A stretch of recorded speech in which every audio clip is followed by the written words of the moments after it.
Dobar dan, dragi gledalci kanala. Sad smo naučili nekoliko osnovnih topovskih završnica, a sada hajde da pogledamo kako to izgleda u praksi. Još jednom bih apostrofirao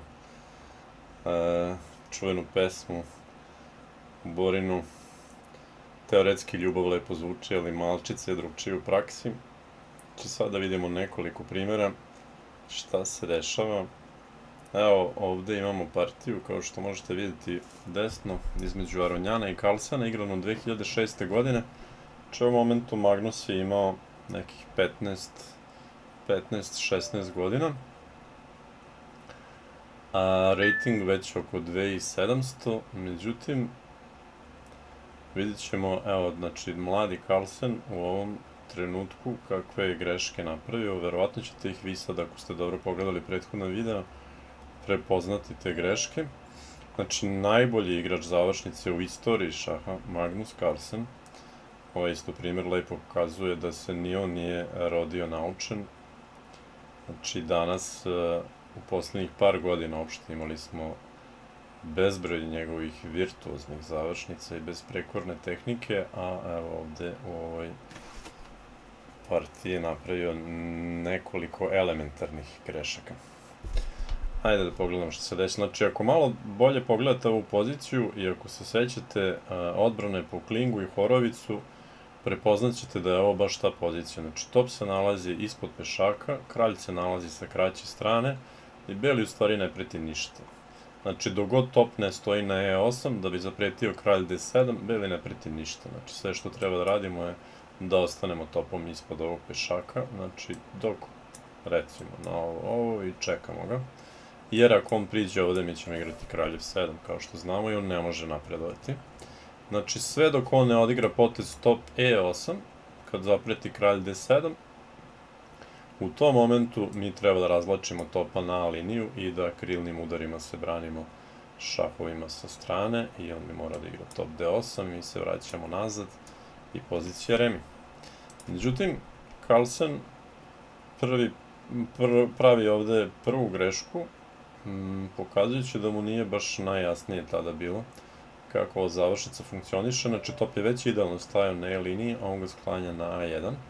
Ovo još nije dovoljno da se izgubi partija, ali je prvi znak da idemo u pogrešnom pravcu. Sad je Aronjan igrao kralj e7 i naravno on želi dalje da napreduje pešakom na e6.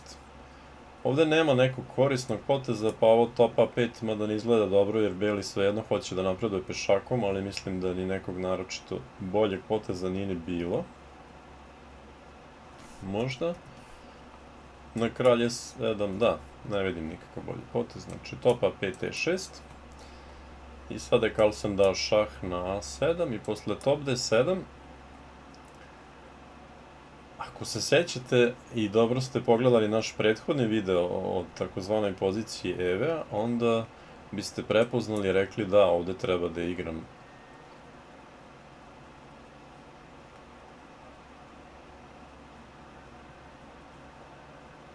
potez top a8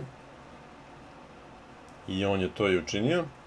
I sada je Aronjan odigrao onaj potez koji smo rekli da je najlukaviji, top d6, i ovde može mala pauza, ali kažem ko je prethodni video dobro pogledao, on će brzo reći da treba da igram kralj g6, ne smem da pokvarim idealnu poziciju mog topa na 8 posle kralja g6 i partija remi. Međutim, evo ovde je Carlsen napravio drugu i ovog puta odlučujuću grešku, dao je šah na a7 i posle kralja e8 je shvatio šta je napravio i odmah predao partiju.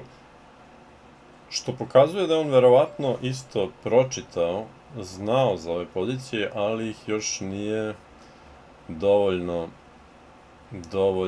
u praksi izigrao, jer je ovde odmah predao partiju posle kralja 8, bilo mu je jasno da je gotovo. Da nije možda pročitao, možda bi ovde još neki potez odigrao i probao, pa tek onda predao. Ali to je kao što je napisao u svojoj knjizi Mark Dvorecki, znanje je dobro oružje ako u veštim rukama, ako znate da ga koristite. Ako niste dovoljno vešti i izvežbani da koristite to oružje, ono može i da vas povredi.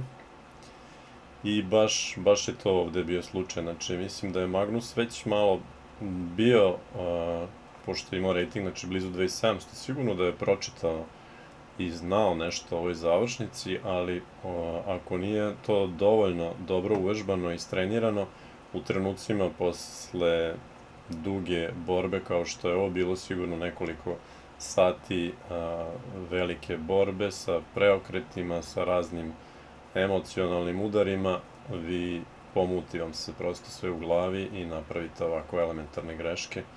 Eto, čak i znači, Magnus Carlsen, kao što sam pomenuo, bio sličnoj završnici i Capablanca napravio nekoliko puta elementarne greške, tako da to je šah koji igraju ljudi i prave greške. Toliko za ovaj video.